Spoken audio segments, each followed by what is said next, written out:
Sekarang kami berada di tempat pengelolaan sampah terbaik ya, salah satu tempat pengelolaan sampah terbaik di Pulau Limandar. Kita ingin melihat secara langsung bagaimana mekanisme pengelolaan sampah bersama dengan penyuluh yang ada di samping kanan saya. Let's go.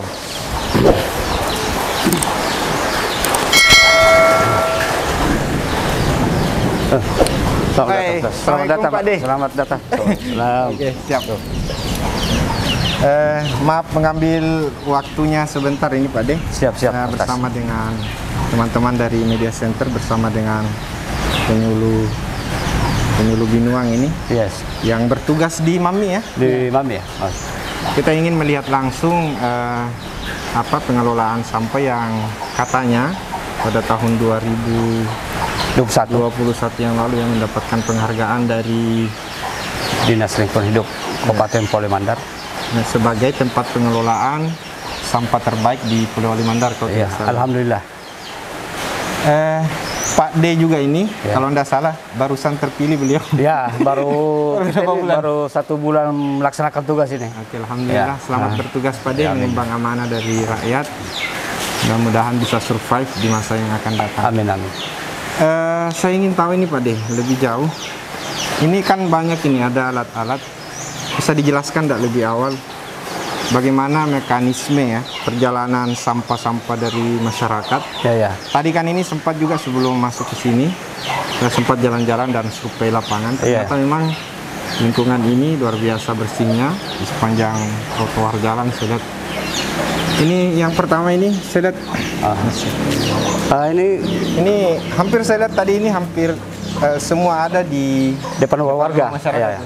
Jadi ini adalah tempat sampah dari sampah rumah tangga yang dikhususkan untuk warga. Jadi ini masing-masing rumah tangga itu ada 2 yang kami disiapkan oleh TPS 3R. Itu ada khusus sampah kering dan ada sampah basah. Jadi semua warga wajib memiliki ini? Ya, semua warga wajib memiliki seperti ini. Dan ini pemberian difasilitasi oleh desa atau? Ini difasilitasi oleh KSM yang mengelola tempat sampah di sini. Jadi ini gratis untuk masyarakat? Gratis untuk masyarakat. Setelah proses masyarakat itu membuang sampahnya lalu kemudian diletakkan di depan rumah ya? Ya, ini kan tempat sampah ini diletakkan di depan rumah. Proses selanjutnya adalah penjemputan sampah yang dilakukan oleh staf dari TPS 3R yang itu sendiri dengan memakai kendaraan roda 3 ya. Dan setelah sampahnya sampai di sini diangkut oleh petugasnya, kemudian bagaimana mekanisme? Setelah diangkut oleh petugas, kemudian itu dikeluarkan dari karung-karung ini, sehingga banyak karung-karung bertumpuk ini karena biasanya juga setelah penuh tempat sampah yang tadi kita disiapkan oleh TPS 3R, warga juga biasa memakai karung seperti ini, sehingga banyak karung bertumpuk. Jadi setelah sampai dari ini diangkut itu kemudian disimpan di sini, dituang di sini sampahnya. Setelah selesai pengangkutan sampah dalam waktu seminggu itu, kemudian sekali seminggu ya? Sekali seminggu.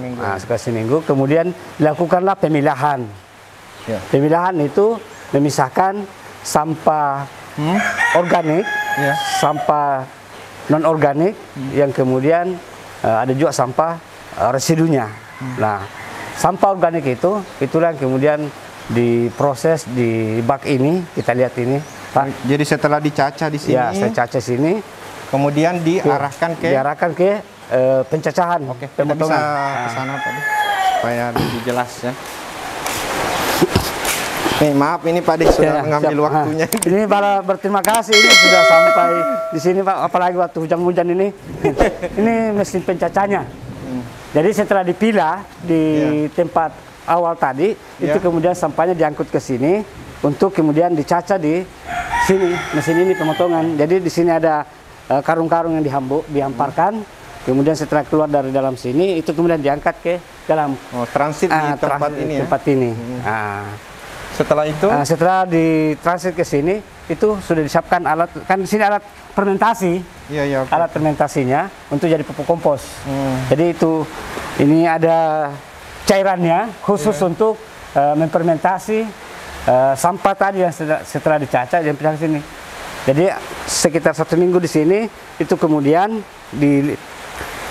dipindahkan lagi ke tempat yang sebelahnya, keduanya lagi. Ini sudah agak kelihatan sudah bersama ya, di dalam. Ya. Setelah dari sini itu pindah lagi ke kotak ketiga. Jadi kotak ketiga itu kotak terakhir, setelah baru dikeluarkan seperti ini. Juga difermentasi juga. Difermentasi juga di sini. Ya. Setelah itu kemudian pindah ke sana. Ya. Difermentasi berapa hari di sana?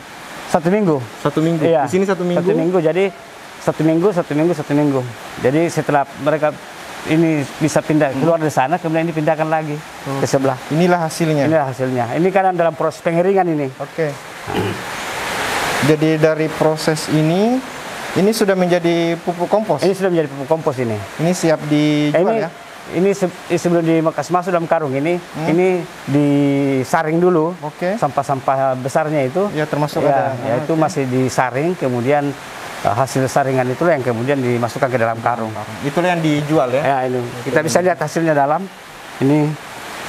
Jadi ini gudang penyimpanan pupuk yang telah dikelola tadi, yang jadi sampah tadi diangkut dari sampah warga itu, sampah rumah tangga. Inilah hasilnya dalam. Nah, ini hasilnya. Dari 100% sampah masyarakat yang diangkut ke sini. Ya. Berapa persentase yang kira-kira dari 100% nih misalnya? Iya. Berapa kira-kira yang terbuang pada saat proses pencacahan di awal tadi itu?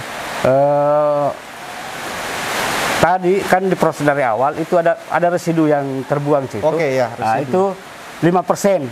Dari 100%, ya, 5% yang dibuang. Ya. Itulah yang kemudian ke tempat sampah. Ke tempat sampah yang disiapkan oleh dinas lingkungan hidup. Ya. Berarti dari 100%, ya, hanya 5% yang terbuang. Iya, hanya 5% yang terbuang. Luar biasa, dan hasilnya ini pupuk kompos. Nah, ini juga ada. Ya. Ini kan ini otomatis bisa jadi pupuk ini. Sehingga ini sampah anorganik namanya istilahnya. Jadi ada jenis kertas seperti ini, ada jenis plastik seperti ini. Jadi jenis plastik ini ada dipilah juga jenisnya. Jenis plastik seperti ini dengan jenis plastik yang seperti ini. Oke. Nah, itu beda. Nah, itu bedanya jenis kualitas jenis anunya, sehingga inilah yang kemudian dijual oleh pengelola TPS 3R Sukamaju. Ini juga menjadi uang ini? Ya, ini menjadi uang ini. Itu saya lihat di sana ada tempat tutup botol. Nah, itu semua yang akan dijual oleh pengelola. Ya.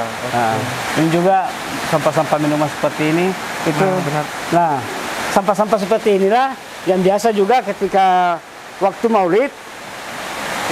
Ketika musim Maulid tiba, menjadi alat kerajinan juga untuk pengelola TPS 3R untuk penambah modal, penambah biaya yang ada di sini.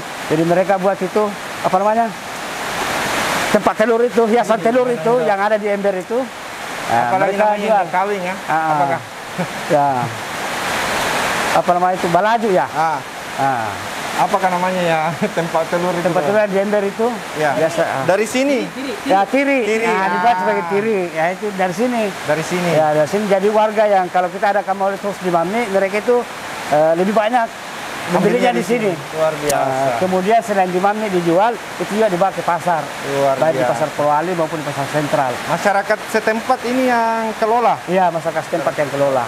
Pemberdayaannya itu dari sampah masyarakat yang terbuang bisa menghasilkan kerajinan tangan yang tentu menghasilkan perekonomian bagi masyarakat. Iya. Kita bisa duduk di silakan. Yang kita bayangkan itu kalau memasuki tempat pengelola sampah pasti ada bau. Saya pakai masker ini untuk Untuk protokol kesehatan, bukan untuk bau ya, karena hampir sama sekali di sini tidak ada bau, Pak. Iya. Alhamdulillah. Boleh kita buka masker ya. Oke. Ini ada 4 orang di sini sudah berkumpul di sebelah sana. Bisa perkenalkan diri dulu mungkin, Pak. Baik, terima kasih banyak. Assalamualaikum warahmatullahi wabarakatuh. Waalaikumsalam warahmatullahi wabarakatuh. Perkenalkan, nama saya Faisal. Alhamdulillah saya diberi amanah untuk di Kecamatan Benuang selaku Ketua Karang Taruna. untuk bagaimana memperdayakan pemuda-pemuda yang ada di Kecamatan Binuang itu sendiri. Saya pindah ke Baik, Assalamualaikum warahmatullahi wabarakatuh. Waalaikumsalam warahmatullahi wabarakatuh. Perkenalkan diri, nama lengkap saya Eko Agung Suprianto, SPDI, penyuluh yang berada di wilayah Kecamatan Binuang dan bertugas di Desa Mami. Meskipun tadi di awal kita sudah perkenalan sedikit nih dengan Pak Desa. Beliau baru 1 bulan ya. Ya, 1 bulan untuk ini baru 1 bulan menjabat ini sebagai Kepala Desa Mami. Nama lengkapnya Pak Abdul Muin. Abdul Naim. Ya, Abdul Naim. Oke. Pak D, setelah Pak D tadi menjelaskan tentang mekanisme pengelolaan sampah di tempat ini. Nama pengelolaan sampahnya PS. Untuk pengolahan sampah di sini namanya itu TPS 3R. Pengelolanya itu kelompok KSM Sipamaju. Kalau itu KSM itu kelompok swadaya masyarakat Sipamaju. Jadi pengurus kelompok itu adalah orang-orang yang berdomisili di Mami sendiri. Ya.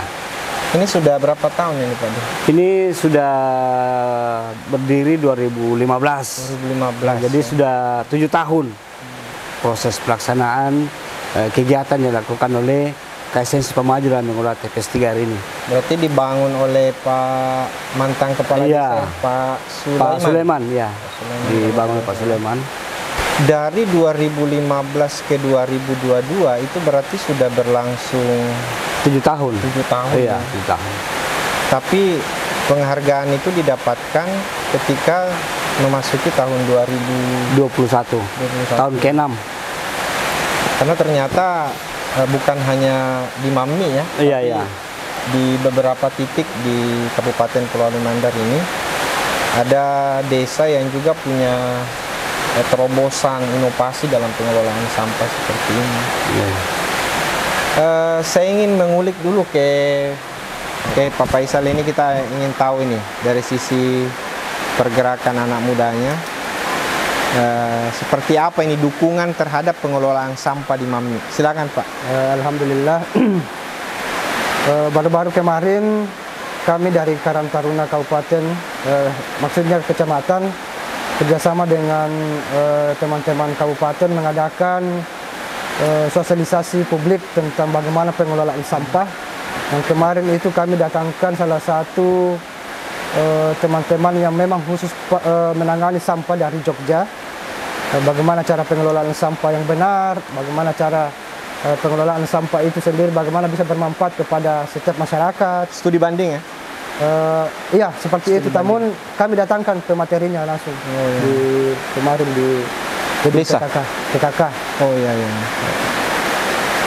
Alhamdulillah dari kegiatan kemarin khususnya Kecamatan Binuang, kami dari Kecamatan Karantana Kecamatan Binuang itu tiap-tiap desa kami membentuk teman-teman untuk bergelut bagaimana mendukung pemerintah desa agar tidak berfokus kepada TPA yang ada di Kecamatan Binuang itu sendiri. Jadi kami himbau kepada teman-teman untuk bagaimana bisa mengelola sampahnya itu sendiri di desanya masing-masing. Seperti itu. Dukungan anak muda Desa Mami sendiri seperti apa, bisa digambarkan? Kalau khusus Desa Mami kan teman-teman Karang Taruna kan sudah mulai juga aktif di sini. Dalam artian sudah ada kerjasama antar pemerintah desa dengan Karang Taruna. Jadi kami jadikan Desa Mami ini adalah sampel untuk teman-teman desa yang ada di Kecamatan Binuang itu sendiri. Jadi insya Allah dalam waktu dekat ini teman-teman yang semisal di Desa Kuajang atau Desa Kenyamang, kami akan panggil datang di sini berkunjung bagaimana kita bisa bertukar dengan teman-teman Karang Taruna yang ada di Desa Mami itu sendiri bersama dengan Pak Desa. Menjadi virus positif bagi desa yang lain sekecamatan Binuang. Karena sebenarnya tanggapan masyarakat itu masih banyak yang artinya memahami bahwa sampah itu kotor, sampah itu bau, padahal di sisi lain kan sampah itu adalah emas sebenarnya. Iya betul. Sampah itu adalah mempunyai nilai apa namanya, nilai yang sangat tinggi ketika kita mampu mengelola sampah itu sendiri. Sampah itu emas Pak Desa. Wih, luar biasa ini kalimat. Karena sedikit demi, artinya kemarin saya sangat ini kemarin waktu ada teman-teman yang dari Jogja itu memberi pemahaman bahwa sampah itu adalah emas. Artinya sedikit demi sedikit kalau semisal kita mampu mengelola dengan baik, maka itu akan bisa memunculkan nilai jual atau dengan kata lain emas seperti itu. Seperti yang dicontohkan tadi kan ternyata menjadi pupuk kompos yang kemudian bisa diperjualbelikan. Dukungan masyarakat sendiri Pak D ini, kalau boleh tahu. Ya, Pak D ini orang asli di sini ya. Ya. Saya ingin tahu nih, seperti apa sih sebetulnya dukungan masyarakat kita selama ini? Untuk dukungan masyarakat ini alhamdulillah luar biasa. Dukungan masyarakat dari proses pengolahan sampah yang dilakukan di TPS 3 hari ini. Karena memang dari awal ini kan pembangunan tempat seperti ini itu agak lumayan rumit juga sebenarnya. Tidak gampang-gampang begitu saja, tetapi harus melalui namanya proses. Proses pertama yang kemarin diadakan karena saya juga termasuk bagian daripada orang yang sedikit mengetahui tentang proses keberadaan tempat ini sejak awal ya? Sejak awal itu memang mantan kepala desa memang kemarin itu dengan pengelola TPS 3R itu memang sudah seringkali mengadakan pertemuan dengan warga, mengundang warga datang ke kantor desa dalam rangka sosialisasi tentang prospek atau tata cara pengolahan sampah di Desa Mammi. Nah dari sanalah sehingga perlahan-lahan timbul kesadaran warga. Tempat pembuangan sampah ini juga sebenarnya kemarin itu agak banyak warga yang menolak di sini. Ya, dari awal banyak menolak karena hal yang pertama dipikirkan adalah bagaimana ketika menumpuk sampah di sini itu dalam bayang-bayangan dalam benaknya warga selama ini bahwa tempat sampah itu di sini nanti akan menumpuk sampah, baik sampah yang basah maupun kering, sampah berbau dan tidak bau itu kan sumpul sehingga bau yang keluar itu jadi bayangannya apalagi di sini dekat dengan pemukiman, pemukiman warga dengan jalan poros juga di depan itu. Nah, tetapi setelah adanya tempat ini, kemudian beberapa bulan itu terjadi namanya pengolahan sampah sini, itu alhamdulillah hal yang selama ini dikhawatirkan oleh warga itu tidak ada. Bau yang kemarin dikhawatirkan ternyata tidak ada. Saya merasakan di sini sama seperti di tempat-tempat lain yang sama sekali tidak ada baunya. Sehingga dalam konteks pengolahan sampah yang ada di sini itu tempat-tempat pembuangan sampah yang ada di pinggir-pinggir sungai kemarin yang ada itu sudah tidak ada lagi sampah di pinggir sungai, dibuang di jembatan, sudah tidak ada lagi warga yang membuang sampah di jembatan. Kemudian juga walaupun masih ada tapi sudah agak berkurang pembakaran sampah yang dilakukan oleh warga, karena itu juga sosialisasi daripada dinas lingkungan hidup untuk mengurangi polusi dengan cara pembakaran sampah. Jadi warga hampir sudah tidak ada yang membakar sampah di rumahnya di tempatnya maksudnya. Ya, khusus untuk Mammi 1, Mammi 2 dan Macera pada umumnya itu pembakaran sampah itu sudah di angka 5% pembakaran sampah. Karena kalau bahaya juga sih sebetulnya pembakaran itu bisa berefek pada kebakaran. Iya. Kebakaran pemukiman itu kalau tidak dijaga. Iya. Di awal tadi kan Pak D sempat menyampaikan nih bahwa seluruh sampah yang ada di masyarakat itu yang lewat dua tempat sampah basah dan kering ini yang masing-masing di rumah warga itu ada dan tersedia, kemudian diangkut ke tempat ini. Ada enggak pungutan yang memang harus disiapkan oleh warga itu? Ya, untuk persoalan penanganan sampah di rumah-rumah warga ini itu pelaksanaannya juga pungutan itu dalam bentuk subsidi yang diberikan oleh warga. Pungutan ya, subsidi, subsidi yang dikeluarkan oleh warga itu jumlahnya sebesar Rp5.000 per bulan dan itu melalui proses musyawarah. Dan itu melalui proses musyawarah kesepakatan bersama warga berapa subsidi yang mereka berikan kepada TPS 3R ini untuk dana operasionalnya. Kelancaran daripada kegiatan hanya 5.000, coba bayangkan. Itu 1 bulan loh, sementara pengangkutan sampahnya satu kali satu minggu. satu Iya. minggu. Berarti Jadi dalam sebulan itu ada 4 kali pengangkutan per rumah tangga. per rumah tangga. Iya, per rumah tangga. Iya. Kemudian juga di sini untuk menambah daripada subsidi karena ini kan 5.000 dari sekian warga yang diambil sampahnya tiap bulan itu kan setelah dikelola oleh TPS 3 Air ini oleh KSM ternyata itu masih terlalu banyak kekurangan anggaran ini yang dipungut dari warga, sehingga peran pemerintah desa di sini dengan adanya dana desa itu kemudian ada suntikan dana desa yang masuk dalam pengolahan sampah ini. Karena tanpa bantuan daripada pemerintah desa yang ada di sini, itu otomatis kegiatan pengolahan sampah di sini itu bisa berjalan sampai saat ini. Iya. Besaran subsidinya berapa? Besaran subsidi itu sekitaran 50 juta per tahun. Iya. Jadi untuk pemilihannya itu saya sudah komunikasi dengan Ketua TPS 3R untuk pengolahannya itu 500 per bulan.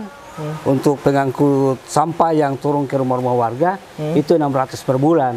600.000 ya? Iya, 600.000 per bulan dari 50 juta tadi ini. Dan pekerja atau pengelola yang ada di sini itu semua orang? Ya, semua masyarakat Desa Mami. Karena juga, ini juga sebagai lahan untuk membuka lapangan pekerjaan. Jadi hari ini tiada pekerja yang hadir karena minggu kemarin mereka aktif, kemudian selang-seling per minggu itu mereka masuk, minggu depan mereka istirahat lagi karena pengangkutan sampah itu 1 minggu sekali. Ada sekitar berapa orang itu yang? 13 orang. 13 orang. Iya. Laki-laki dan perempuan. Laki-laki dan perempuan. Luar biasa, Mas Seko. Mas Seko ini adalah penyuluh Kecamatan Binuang ya. Penyuluh Kecamatan Binuang. Sudah berapa lama di sini, Mas? Bertugas? Kita sudah jalan hampir 7 tahun, 5 tahun, 6 tahun. Berarti dari awal memang Mas Eko sudah... Tidak, dulu tugasnya di Desa Rea. Oh, begitu. Kalau di Desa Mami ini sekitar 2 tahun jalan. Seperti apa nih, coba kasih gambaran kepada pemirsa nih, Mas, peran penyuluh dalam persoalan melihat sampah yang katanya tadi dengan bahasa ternyata sampah itu adalah emas. Silakan. Saya kira baru-baru yang berpolemik di daerah kita terkait sampah justru jauh sebelumnya di tahun 2014. Itu kalau kita membaca daripada fatwa Majelis Ulama Indonesia nomor 41 di tahun 2014 itu kan memang ada fatwa yang berkaitan dengan pengelolaan sampah untuk mencegah kerusakan lingkungan. Di dalam fatwa itu juga dijelaskan bahwa fungsi utama manusia itu adalah khalifah. Kita tentu sangat memahami apa itu khalifah. Jadi manusia yang diciptakan ini bukan hanya untuk memimpin, tapi bagaimana dia memiliki imajinasi untuk mendayagunakan segala hal yang berkaitan dengan lingkungan sekitar. Karena jangan sampai kita hanya memposisikan nilai khalifah ini sebagai pemimpin, bukan. Karena lingkungan juga tanggung jawab kita. Itu penting. Yang kedua, di dalam fatwa itu juga dijelaskan bahwa kita ini kan tidak boleh melakukan tindakan yang sia-sia atau perbuatan yang sia-sia. Dan juga tindakan yang berlebih-lebihan. Sehingga sebagai seorang muslim seharusnya kita menjadi contoh bagaimana kita menjaga hidup bersih. Karena 14 abad lebih yang lalu Rasulullah sudah mengingatkan dalam hadisnya, an-nadhafatu minal iman. Hal-hal yang terkecil saja dalam tubuh kita, Rasul sudah memberikan contoh untuk kita menjaga kebersihan, apalagi berkaitan dengan lingkungan yang secara sosiologis akan berdampak kepada proses kehidupan manusia itu sendiri. Maka dibutuhkan kesadaran kolektif. Ingat sekali lagi, persoalan sampah itu bukan hanya tanggung jawab pemerintah, tetapi tanggung jawab kolektif seluruh umat manusia. Kami hadir di sini Andai kata masyarakat yang ingin melihat langsung kondisi hari ini, kita sangat senang. Di tempat ini, walaupun ini adalah tempat pengelolaan sampah terpadu, tapi tidak ada bau. Tidak ada hal-hal yang membuat kita tidak nyaman. Justru di sini nyaman. Di sini tidak menimbulkan ketidaknyamanan. Justru di sini menginspirasi banyak orang bahwa apa yang disampaikan Ketua Karang Taruna melalui hasil diskusi di tingkat kabupaten menghadirkan pemateri dari Jogja itu ternyata sampah juga bagian daripada emas, artinya memiliki nilai jual ketika kita mampu mengelola dengan sebaik-baiknya. Di Kecamatan Binuang ini yang berperan aktif di dalam proses pengelolaan sampah itu di Desa Mampu. Nah, ini perlu teman-teman penyuluh yang lain harus memberikan pemahaman terkait fatwa MUI tadi nomor 41 tahun 2014 agar di masing-masing desa binaannya bukan terfokus pada pembinaan keagamaan, tetapi dia mampu bersinergi dengan Pak Desa bagaimana sampah itu yang selama ini diidentikan dengan sesuatu yang kotor, sesuatu yang bau itu bisa menjadi barang yang memiliki nilai jual. Saya kira seperti itu, Pak. Dan membuang sampah sembarangan dalam fatwa itu disebutkan bagaimana hukumnya itu, Mas? Kalau membuang sampah. Ya, membuang sampah sembarangan. Saya kira kalau itu memang tujuan kita mau merusak lingkungan itu sudah haram itu. Jadi hal kecil saja itu Islam sudah mengatur. Maka kita harus tidak ada kata terlambat. Mari kita sadar secara kolektif bersinergi dengan pemerintah untuk sama-sama menjaga lingkungan kita dengan sebaik-baiknya. Ya, ini sebetulnya sudah Pak D ini sebetulnya sudah mengamalkan fatwa MUI ini dari tempat pengelolaan tempat pembuangan sampah ini, karena kan di sini disebutkan ya secara detail membuang sampah sembarangan dan atau membuang barang yang masih bisa dimanfaatkan untuk kepentingan diri maupun orang lain hukumnya haram. Nah, dengan menjadikan tadi botol-botol sampai pada tempat penutupnya, sampai kemudian ini ternyata bisa menjadi pupuk kompos. Ini sudah menjadikan fatwa ini sebagai bargaining position dalam mengamalkan nilai ajaran agama. Jadi bukan hanya sholat, bukan. Setiap kali Mas Eko ceramah atau memberikan tausiah, khutbah, pernah enggak disinggung tema?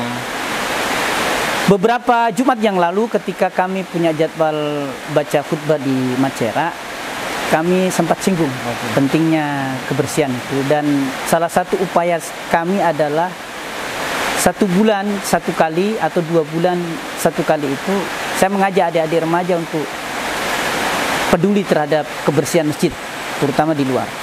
Oke, ini terakhir ya. Ini terakhir saya minta closing statement dari masing-masing narasumber yang hadir ini untuk memberikan harapan dan himbauan. Harapan dan himbauan berdasarkan tupoksinya masing-masing. Baik, terima kasih banyak.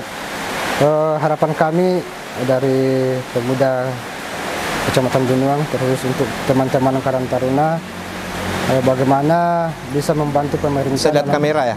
Dalam artian memberikan arahan atau sosialisasi kepada masyarakat untuk bagaimana bisa sadar, bisa menempatkan atau membuang sampah untuk bisa digunakan dalam artian memilah sampah, mengajak masyarakat untuk sadar, terus lagi kepada teman-teman pemuda dan setiap desa menyampaikan kepada pemerintah desa agar bisa berkolaborasi, tidak bergantung kepada TPA yang ada di Kecamatan Binuang itu sendiri, mengelola sampah, memanfaatkan, membuat lapangan pekerjaan, karena lagi-lagi saya sampaikan bahwa sampah itu jangan dijauhi, tetapi didekati. Asik. Terima kasih banyak. Oke. Saya ke Pak D dulu, terakhir Mas Eko ya. Saya ke Pak D. Harapannya ini untuk Pak Desa se-Indonesia ini. Jadi harapan kita dalam proses pengolahan sampah ini itu marilah kita bijak mengelola sampah dengan seksama, karena disadari atau tidak bahwa setiap rumah tangga itu adalah rumah tangga yang menghasilkan sampah. Nah, sampah terbesar di Indonesia adalah sampah rumah tangga. Olehnya itu pada kesempatan ini mungkin kita perlu menyadari bahwa ternyata sampah rumah tangga kita yang menjadi polemik selama ini. Jadi dengan kata lain bahwa mungkin di rumah tangga itu bagaimana dari awal kita kelola sampah baik-baik. Kalau ada seumpama pengetahuan kita tentang pengolahan sampah itu untuk jadikan pupuk kompos atau pupuk organik, ya lebih bagus lagi kita kembangkan di rumah tangga kita sendiri. Jangan lagi tergantung pada tempat-tempat seperti ini. Kemudian juga statement saya juga bahwa yang sampah dari tanah kembalikan ke tanah, kemudian sampah dari pabrik kita kembalikan ke pabrik. Dan terkhusus untuk di Kabupaten Polewali Mandar ini, Ustaz, kita sudah menerima surat dari Bapak Bupati itu tentang pembentukan Satgas sampah untuk tingkat Kabupaten Polewali Mandar. Jadi diharapkan kepada seluruh kelurahan, desa di Polewali Mandar ini untuk membentuk Satgas yang menangani sampah ini. Baik mulai dari tingkat lingkungan, tingkat dusun, sampai tingkat desa. Sebagai salah satu antisipasi bagaimana kemudian sampah itu bisa dikelola secara maksimal, dikelola secara bijak, dan tidak mengganggu kenyamanan kita semua. Tidak menghancurkan lingkungan. Saya ke terakhir ini untuk Mas Eko, harapannya kepada teman-teman seluruh penyuluh se-Indonesia. Oke, silakan. Dengan melihat potensi yang dilahirkan dari tempat pembuangan sampah ini. Kami berharap mewakili teman-teman penyuluh bahwa tugas kita di dalam membina kehidupan beragama di masyarakat itu bersifat kompleks. Maka belajar dari sebuah pertemuan kecil ini, sampah bukanlah sesuatu yang harus dijauhi. Sampah bukanlah sesuatu yang harus dijadikan biang persoalan dari lingkungan, tetapi bagaimana merubah pola pikir kita. Sebagai masyarakat muslim, tentu kita harus memahami apapun di depan kita, di samping kanan kita, samping kanan kiri dan belakang kita. Kalau kita mau melihat peluang itu dengan sebaik-baiknya, maka itu akan bernilai sebuah ekonomis. Luar biasa. Mudah-mudahan tempat pembuangan sampah di Desa Mami ini menjadi virus positif dalam tanda petik untuk kemudian menjalar kepada desa-desa yang lain, kepada dusun-dusun yang lain, kepada kecamatan-kecamatan lain, kabupaten-kabupaten lain. Wallahu muwaffiq ila aqwamit thoriq. Wassalamualaikum warahmatullahi wabarakatuh. Waalaikumsalam warahmatullahi wabarakatuh.